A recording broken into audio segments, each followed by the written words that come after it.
Hi guys, Like here again. Today's video, how to install a roof rack on your car, SUV preferably. Before you even attempt to get a roof rack and install it, you have to make sure you have crossbars on your car, either aftermarket or already comes with it when you get your car. I have a separate video on that. If you check the link below, how to install them. They're pretty cheap. Usually the crossbars go for like 80-90 bucks. The roof rack is where the money goes. This is a ROLA brand roof rack, so it's more heavier duty and it's slimmer. So if you guys check it out here, this is actually one I had for a few years already. I just took it off recently and I repainted it. I hit it with some Rust-Oleum satin protectant enamel. I did satin. Was thinking maybe doing a flat black, but satin came out alright. So basically, when you get the ROLA roof rack, you get the rack. This is the regular size rack. There's also a middle extension that will extend it to go full size of the roof. I have that, but I don't need it right now. And when you have the full extension, it does get a lot louder. So you get the roof rack, you get 4 of these rubber covers that go here where the connections happen. This wind deflector that's gonna go in the front. Screws to install everything, and it comes with these brackets. These brackets, after time will wear out. I ordered a new set. They go anywhere from $12 to $25 a piece. I've seen them on Amazon for 25 bucks. That's expensive. I searched it online and I found a place which had them for like $11.70 a piece. So I got 4 brand new ones. And the part on that is ROLA 59506 if you ever need a replacement. That is 1 piece. Remember that. You're not buying 4, you're buying 1 for that price. So, Phillips screwdriver or a drill, and we can start installing. So first I'm gonna install the deflector. It's just installed by 4 screws.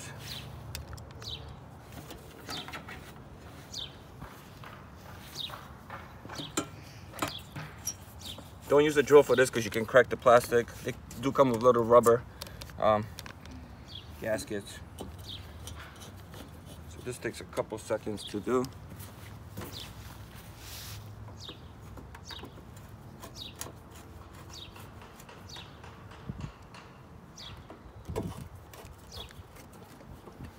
So next you have to slide these on. You're doing this to cover the connection where the screws are gonna go. So I already put 3 of them on. I'm gonna show you guys the last one. It is heavy rubber. Warm it up. If you're working in cold weather, put in some hot water before you work on it. It's gonna be easier to slide on. But basically you wanna do it on the end that slides in, as the other side here has the screw hole. So if we put it on right now, it's gonna cover it. So we slide it on here, all the way down, and now we're gonna roll it over itself so we have space to slide the pipes on. Now we just connect the roof rack together, line it all up.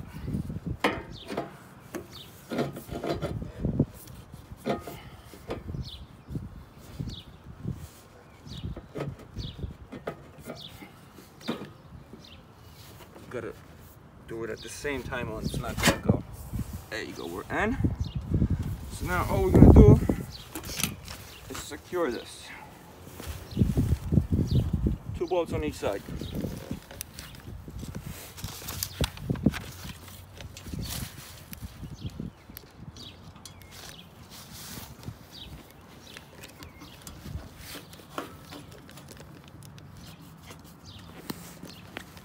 Next one.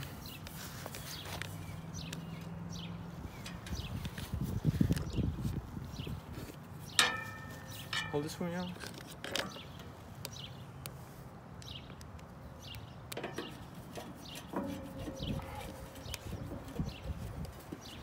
All right. Once we do that, we can roll the rubber rings over now. So this is basically covering the seam so the water doesn't get in, and the screw itself to prevent rust. I'm not gonna stop it all, but it does help. I had this roof rack for a few years now and it's still holding up well. So that's one side.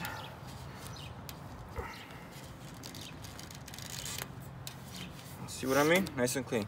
So I'm gonna just screw on the other side and then I'll show you guys the next part. All right, so we got it all set up. This is technically the assembly of the rack itself. And I just wanted to share with you guys the reason I got the ROLA roof rack. It's It's about 200, 220, 230, depends on where you find it. But it's a lot heavier duty than the cheaper $100, $120 roof racks. Another cool thing, it's a low profile compared to the other ones that are tall. The piping is just thicker and heavier duty, and it's gonna last longer. I had this for a few years, and it's solid. All I did is give it a fresh coat of paint. So I recommend it.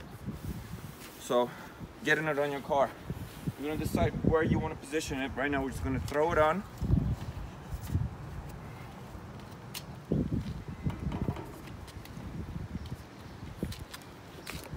Like I said, if you get the extension for it, it will run front to the back. This is a 2014 Jeep Grand Cherokee, but the roof rack, will fit any car as long as you have these crossbars.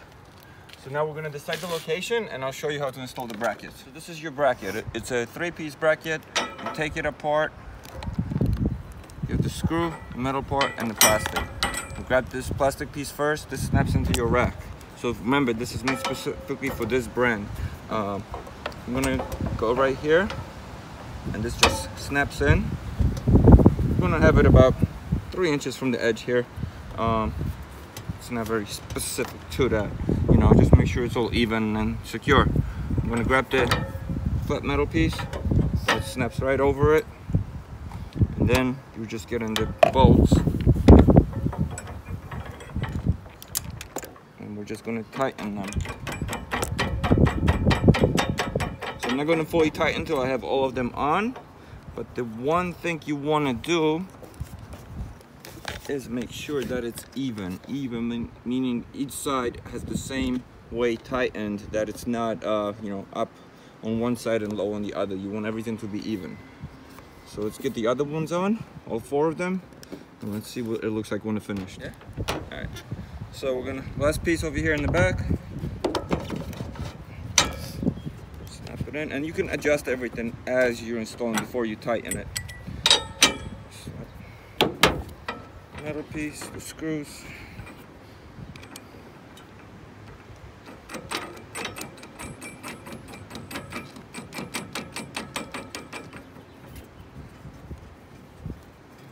And that's really it. We're just gonna align it, tighten it all up as tight as we can, make sure it's all even, and that's it, guys. I'll show you a couple pictures in a quick close-up video after this, but thank you for watching. Please give me a thumbs up. If you have any questions, comments, let me know. Check out my other video, how to install the crossbars. You're gonna need those, and yeah, thank you, guys. And here's the finished product.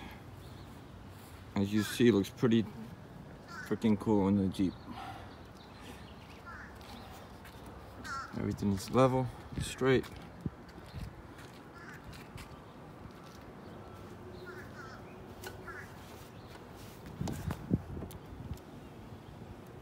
And ready for hauling.